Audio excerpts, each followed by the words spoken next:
할렐루야. 잘 오셨습니다. 우리 옆 사람 같이 인사할 때 사랑합니다, 축복합니다 이렇게 인사할게요. 사랑합니다, 축복합니다.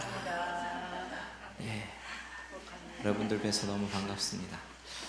자, 오늘 하나님의 말씀을 같이 나누도록 하겠습니다. 하나님의 말씀은 창세기 2장 10절에서요 17절까지 보도록 하겠습니다.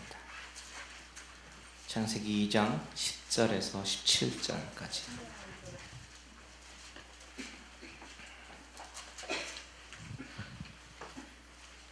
우리 다 찾으신 줄 알고 우리 한 절씩 한 절씩 교독하도록 하겠습니다. 강이 에덴에서 흘러나와 동산을 적시고 거기서부터 갈라져 네 근원이 되었으니 첫째의 이름은 비손이라. 금이 있는 하윌라 온 땅을 둘렀으니 그 땅의 금은 순금이요 그곳에는 베델리엄과 호마노도 있으며 둘째 강의 이름은 기혼이라. 구수 온 땅을 둘렀고 셋째 강의 이름은 히데겔이라. 아수르 동쪽으로 흘렀으며 넷째 강은 유브라데더라. 여호와 하나님이 그 사람을 이끌어 에덴 동산에 두어 그것을 경작하며 지키게 하시고 여호와 하나님이 그 사람에게 명하여 이르시되 동산 각종 나무의 열매는 내가 임의로 먹되 선악을 알게 하는 나무의 열매는 먹지 말라. 내가 먹는 날에는 반드시 죽으리라 하시니라. 아멘. 자, 우리는 지금 하나님께서 태초에 무엇을 창조하셨는가 이에 대해서 살펴보고 있습니다. 이에 대한 설명이 1장과 2장의 말씀이죠. 하나님께서 천지를 창조하셨습니다. 말씀으로. 그리고 그 5일간의 창조 사역은 맨 마지막에 지음을 받은 그 인간이 살아갈 환경을 조성하시기 위해서 천지 모든 만물을 먼저 창조하셨습니다. 그렇게 환경을 먼저 만드시고 나서 하나님은 사람을 가장 마지막에 창조하시면서 어떻게 창조하셨냐면 하나님 당신의 형상대로 창조하셨어요. 하나님께서 이렇게 사람을 가장 마지막에 창조하시고 당신의 형상대로 창조하시고 생기를 주셔서 생명이 되게 하신 그 이유는 바로 사람과 교제를 갖기를 원하셨기 때문입니다. 이처럼 형상으로 지음받고 생명이 된 인간과 교제를 갖는 것, 관계를 맺는 것, 이것이 하나님이 원하시는 것, 하나님이 창조하신 이유라는 것이죠. 전능하신 하나님이시잖아요. 만왕의 왕 되신 하나님이 천지 만물을 창조하셨다.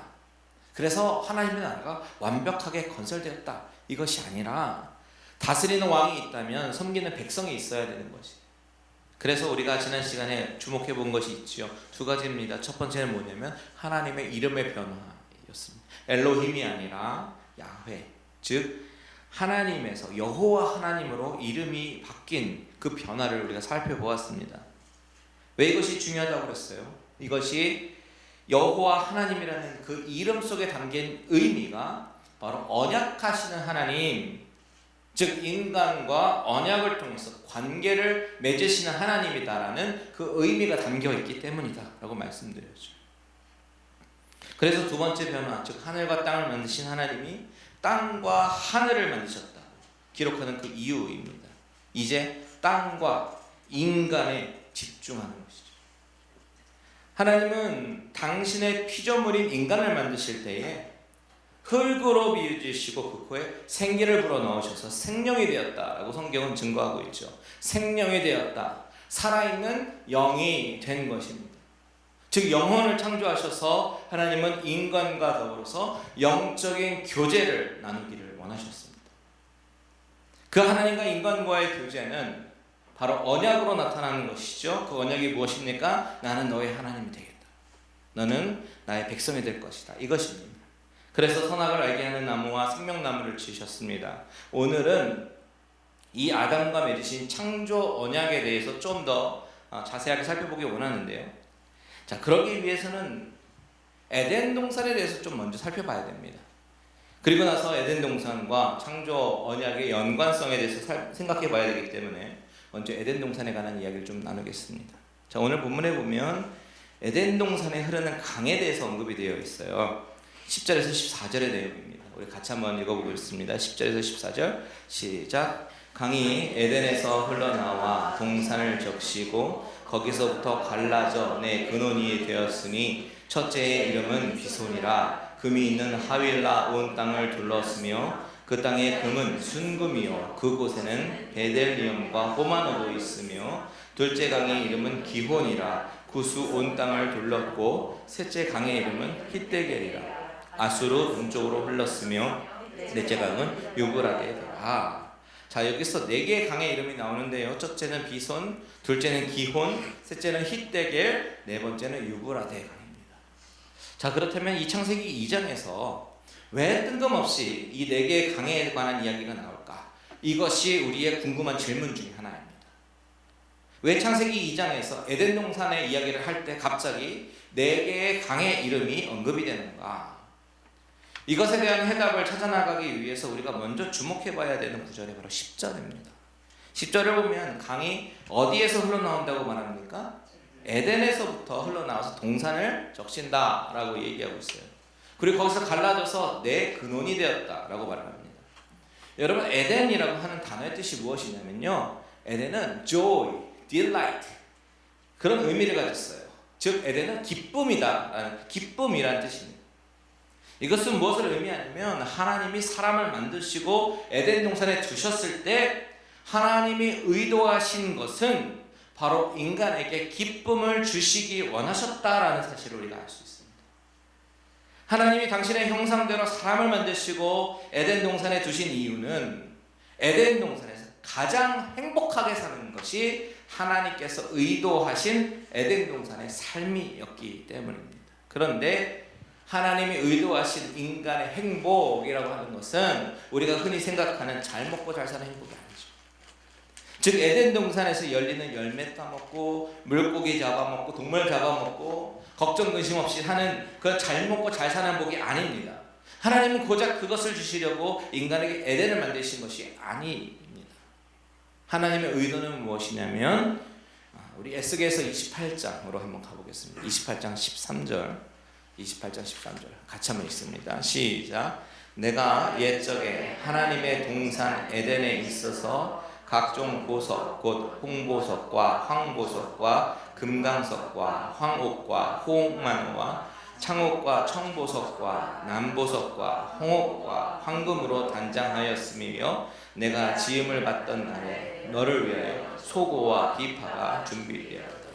자, 여기에 보면요, 에덴이라는 말 앞에 수식어가 어떤 수식어가 붙습니까? 하나님의 동산이라고 얘기합니다. 즉 에덴은 하나님이 계신 곳, 바로 성전이 바로 에덴 동산에서부터 시작되는 거예요. 하나님이 계신 곳. 그렇다면 성전의 완성이 어디냐? 이게 성전의 원형이라면 성전의 완성은 바로 요한계시록에서 나오는 새 예루살렘 성전, 이것이 성전의 완성입니다. 우리 계시록 21장 10절에서 12절 한번 보십시오. 제가 읽을게요. 성령으로 나를 데리고 크고 높은 산으로 올라가 하나님께로부터 하늘에서 내려오는 거룩한 성 예루살렘을 보이니 하나님의 영광이 있어 그 성의 빛이 지극히 귀한 보석 같고 벽옥과 수정같이 맑더라. 그 높은 성곽이 있고 12문이 있는데 문에 12천사가 있고 그 문들 위에 이름을 썼으니 이스라엘 자손 12지파의 이름들이라. 자, 그러면서 쭉 계시록 21장에 보면 쭉 그 성에 대해서 설명합니다. 19절, 20절, 21절에 보면 성곽의 기초석은 하면서 엄청난 보석들의 이름이 쫙 나와요. 22절을 한번 다 같이 읽습니다. 22절 시작. 성 안에서 내가 성전을 보지 못하였으니 이는 주 하나님 곧 전능하신 이와 및 어린 양이 그 성전이십니다. 성전이 누구라고요? 하나님과 그 어린 양 예수 그리스도가 성전이다. 그리고 또 중요한 말이 나와요. 22장 1절과 2절 시작. 또 그가 수정같이 맑은 생명수의 강을 내게 보이니 하나님과 및 어린 양의 보좌로부터 나와서 길 가운데로 흐르더라. 강 좌우에 생명나무가 있어 12가지 열매를 맺되 달마다 그 열매를 맺고 그 나무 잎사귀들은 만국을 치료하기 위하여 있더라. 자, 성전의 이야기가 나오고 무슨 이야기가 나오냐면 바로 생명수의 강, 그 강이 하나님과 그 어린 양의 보좌로부터 나와서, 즉 성전으로부터 나와서 길 가운데로 흐르더라. 그리고 그 강 좌우에 생명나무가 있더라. 오늘 보면 창세기의 에덴 동산의 묘사와 거의 흡사한 모습입니다. 이제 창세기로 다시 와보면요, 창세기 2장 10절 같이 있습니다. 시작. 강이 에덴에서 흘러나와 동산을 적시고 거기서부터 갈라져 내 근원이 되었으니. 자, 태초에 하나님이 창조하시고 에덴에서 흘러나오는 그 물은 네 곳으로 갈라져 흐르게 하십니다. 그렇다면 이 물이 무엇이겠습니까? 바로 생명수죠. 생명을 전달해주는 그 물을 하나님이 에덴에서부터 흘러서 네 강으로 흘러가게 하십니다.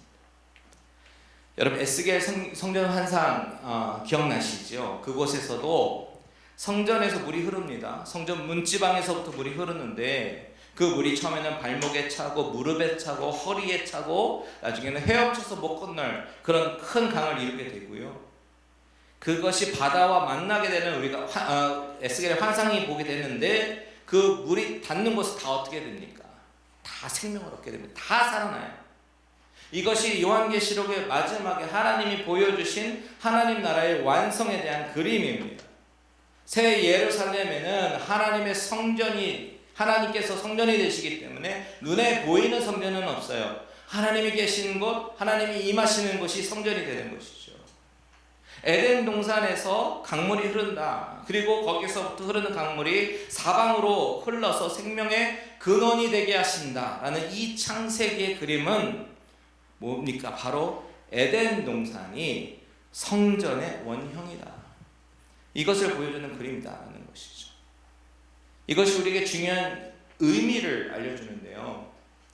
에덴 동산이라는 성전의 원형을 하나님께서 만드셨고 그 안에 인간을 두신 이유가 무엇입니까? 바로 하나님과 교제하자라는 것입니다. 그것이 기쁨이라는 것입니다.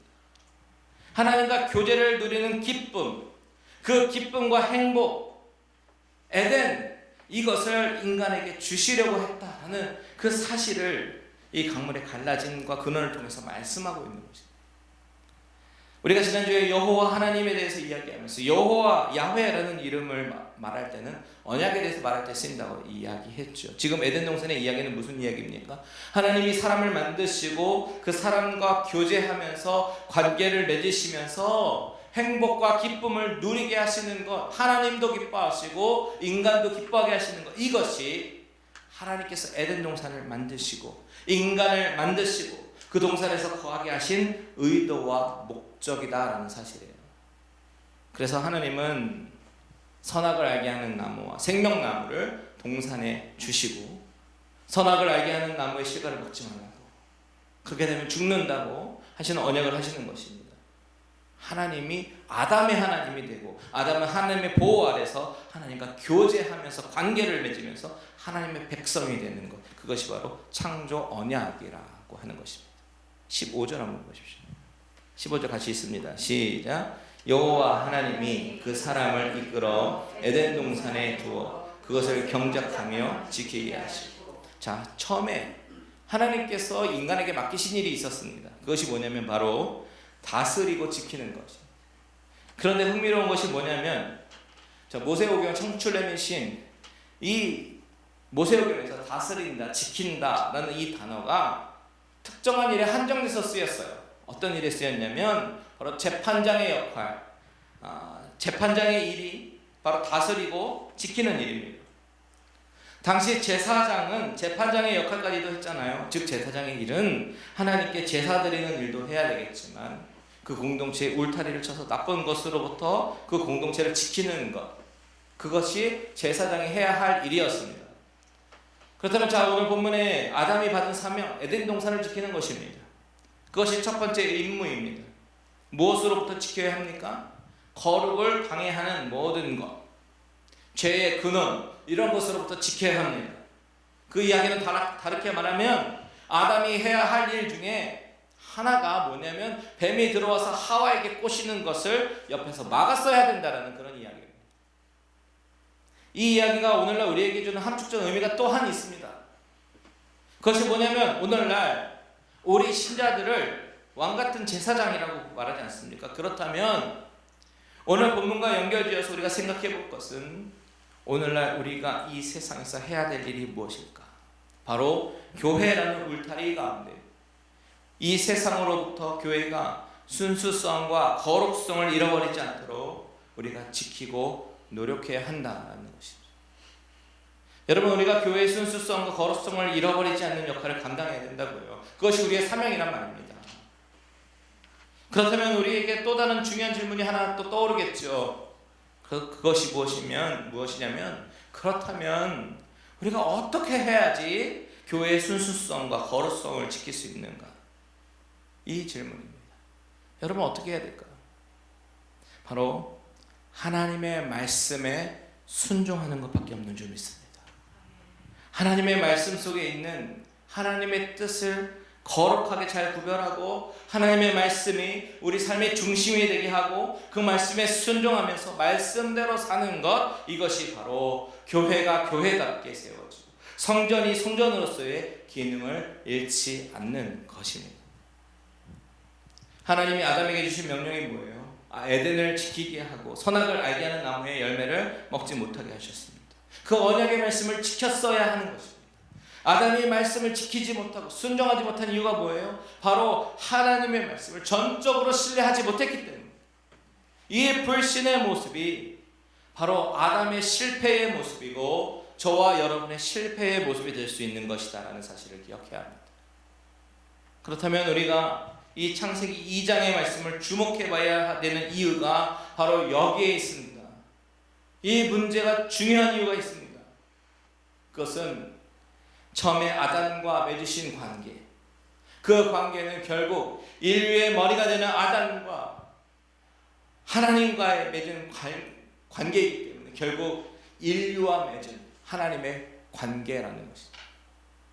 이 이야기는 옛날 이야기가 아니에요. 이것은 바로 현재 우리들의 이야기고 여기는 예외가 없다라는 사실도 우리는 기억해야 합니다. 여러분, 하나님께서 천지를 창조하셨을 때 하나님은 아담을 사랑하셨고 그에게 모든 환경을 다 주셨습니다. 최상의 조건을 허락하셨어요. 그렇게 하심으로써 하나님 당신의 사랑에서 나오는 그 기쁨을 누리기를 원하셨습니다. 그런데 우리가 주목해야 될 사실은 그 관계가 그저 막연하고 무책임하고 무조건적인 그런 관계가 아니라는 사실이죠. 마치 갓난아기가 엄마와 소통하듯이 일방적인 관계를 하나님께서 맺고자 하신 것이 아닙니다. 하나님은 아담을 성인으로 창조하셨고 자유로운 결정을 할 수 있는 자유의지를 주셨습니다. 왜요? 아담을 창조하실 때 책임 있는 존재로 반응하게 하기 위해서. 그래서 아담아, 이것은 나와 너와의 언약이다, 약속이다, 이런 조건 속에서 관계를 맺으신 것입니다. 그래서 첫사람 아담은 순종할 능력이 있었습니다. 타락하기 전까지 그의 의지로 순종하면서 하나님과 더 깊은 관계를 맺으며 아담도 기쁨을 얻고 하나님도 기쁨을 얻을 수 있었어요. 어떤 사람은 하나님께서 아담에게 선악과를 왜 굳이 만드셔서 아담으로 하여금 죄를 짓게 만들었냐, 하나님이 타락하게 만든 장본인이다, 이렇게 말하려고 하는 사람도 있어요. 하지만 그것은 성경을 오해해도 보통 오해한 것이 아니야. 가장 최악의 경험입니다. 중요한 것은 뭐예요? 하나님이 아담에게 선악과를 통해서 언약을 주신 것은 바로 아담과 책임이 있는 관계를 맺으신 것입니다. 자유의지를 주신 것은 그렇게 함으로써 아담에게도 기쁨을 더하게 하시고 하나님께는 영광이 되게 하시고 그런 의도였다라는 것입니다. 그렇다면 여러분, 우리가 하나님 앞에 예배하러 나오지만 하나님이 예배를 하러 나오지 않으면 너는 정령 죽을 거야 라고 협박을 해서 나와서 예배를 드린다면 그것은 노예죠. 인격적인 관계가 아니라는 것입니다. 그것보다는 하나님을 너무 사랑하고 하나님의 말씀과 기도로 교제를 나누고 싶고 하나님의 뜻을 알고 싶고 하나님께 나의 모든 생활의 것들을 아뢰고 구하고 싶고 그 하나님을 사랑하는 만큼 그분께 찬양과 경배를 드리고 싶어서 나오는 우리의 의지적인 행동이 하나님을 더욱 기쁘시게 하는 것이다 라는 사실입니다. 그렇기에 언약이라고 하는 것은 하나님께서 인간과 관계를 맺으시는 하나의 방식이다 라고 이해하시면 좋을 것 같아요. 하나님은 이 언약으로 인간과 관계를 맺으시면서 인격적이고 책임 있는 그런 관계를 맺으시기를 기뻐하시는 하나님이시고요, 그것을 통해서 하나님의 선하심을 우리에게 드러내시는 것이에요. 이것이 바로 언약을 주신 이유, 넘어뜨리기 위해서가 아니라 계속해서 제가 관계 이렇게 하나님과의 관계를 강조하는 이유가 바로 이것이에요. 이제 이 언약에서 가장 중요한 이야기를 하고 오늘 메시지를 마치겠는데요, 이 언약의 창조 언약의 가장 중요한 이야기를 좀 하려고 합니다. 우리 고린도 후서 5장 10절 같이 한번 읽어볼게요. 같이 있습니다. 시작. 이는 우리가 다 반드시 그리스도의 심판대 앞에 나타나게 되어 각각 선악간에 그 몸으로 행한 것을 따라 받으려 함이라. 자, 이 구절을 가만히 보게 되면요, 여기서 반드시 그리스도의 심판대 앞에 나타나게 된다 라는 이 부분을 우리는 주목해야 합니다. 아담이 순종하고 불순종하고 선과 악 사이에서 행동한 것에 따라 심판을 받게 되었습니다. 그래서 우리 인간은요, 그 피를 통해서 죄성이라는 것을 가지고 태어납니다. 그런데 문제가 생겼어요. 우리 모두는 반드시 그리스도의 심판대 앞에 서게 된다는 사실, 그 어느 누구도 예외가 없습니다. 그리고 그때는 고린도후서 5장 10절 후반절에 나오는 것처럼 그 심판대 앞에서는 각각 선악간에 그 몸으로 행한 것을 따라 심판을 받게 됩니다. 각각 몸으로 행한 것을 따라서, 즉 심판의 기준은 철저하게 선과 악의 행위, 몸으로 행한 것이라는 사실입니다. 이것은 여기뿐만이 아니라요, 마태복음 7장, 사도행전 17장, 요한계시록 등등 정말 많은 성경의 여러 부분에서 말하고 있습니다. 네, 그렇다면 여러분, 저와 여러분은 그 심판의 자리에 설 준비가 되어 있는가? 과연 이런 심판이라면 그 어느 누가 그 심판대 앞에서 천국에 들어갈 수 있는가? 이 심각한 문제가 생겨요. 이것은 너무나도 나쁜 소식이고 우리에게 절망의 선고나 다름이 없는 것입니다. 그런데요, 여러분, 성경의 복음이 무엇입니까? 첫째 아담의 실패를 둘째 아담인 예수 그리스도가 해결하셨다라는 것이 복음입니다. 예수님은 사람의 옷을 입으시고 이 땅에 태어나셨습니다. 그리고 완벽한 의로움으로 율법에 순종하시고 목숨을 다하여 여호와 하나님을 사랑했어요. 그리고 이웃을 사랑했습니다. 목숨을 다하여 하나님을 사랑하고 이웃을 사랑하라, 그 율법을 정확하게 지키셨습니다. 심지어 당신을 못 박는 로마 군인들까지도 용서하시면서 사랑을 보이셨습니다. 그 모습은 주님이 십자가에 돌아가시기 전에 33년을 이 땅에서 삶을 사시면서 아주 철저하게 서기관보다도 율법사보다도 바리새인보다도 완벽한 의를 이루신 것입니다. 조금의 거짓도 없이. 그 이야기는 첫째 아담이 할 수 없었고 지킬 수 없었던 그 행위로 이루는 그 언약을 둘째 아담으로 오신 예수 그리스도께서 한 사람의 인간으로 그 언약의 조건을 완벽하게 이루신 것이라는 사실이에요. 이것이 중요한 거예요. 로마서 5장 19절 한번 같이 읽습니다. 시작. 한 사람이 순종하지 아니함으로 많은 사람이 죄인 된 것 같이 한 사람이 순종하심으로 많은 사람이 의인이 되리라. 아담이 실패한 것, 모든 인류가 연약하여 이룰 수 없는 그 의의를 예수 그리스도께서 이루셨습니다. 왜요? 우리를 의롭게 하시기 위해서. 이제 그와 연합해서 그의 안에 거하기만 하면 예수 그리스도의 의로 우리가 의롭다고 칭함을 받게 되는 그 길을 열어주신 것입니다. 그것이 바로 십자가의 순종이죠. 이것이 바로 우리에게 굿뉴스, 복음이 되는 것인 줄 믿습니다. 이제는 우리가 허물이 많은 죄인이다 라고 할지라도 그 의로운 그리스도를 믿는 자마다 멸망치 않고 영생을 얻게 되는 놀라운 기적의 사건을 하나님께서 우리에게 선물로 주신 것입니다. 첫 아담의 실패를 둘째 아담이 완벽하게 이루심으로써 우리는 그 안에 거하기만 하면 나중에 누구든지 피할 수 없는 마지막 심판대 앞에서 의의 세마포를 입고 거룩한 그리스도의 신부로서 어린 양의 혼인잔치에 들어가게 되는 것입니다. 여러분, 지금 저와 여러분이 죄투성입니까? 행위로 절대로 이룰 수 없는 의로 가득 차 있습니까? 온갖 불의로 우리 안에 넘쳐납니까? 아직도 미워하고 용서하지 못하고 마음에 음란이 가득 차고 속이고 거짓말하고 죄인의 모습으로 살아가고 있습니까? 그래도 여러분 기억하십시오. 저와 여러분의 상태가 어떠하든지 과거가 어떠했든지 이제 우리에게는 그리스도, 예수 그리스도 그분을 붙잡는 것 이외에는 결코 우리가 의롭게 될 수 없다는 사실을 믿으시기 바랍니다. 늘 그분을 붙잡고 끝까지 우리에게 허락된 이 인생의 시간들을 살면서 마지막 때에 혼인잔치에서 우리가 서로 얼굴을 마주하면서 반갑게 서로 만나는 저와 여러분들 되시기를 주님의 이름으로 축원드립니다. 아멘.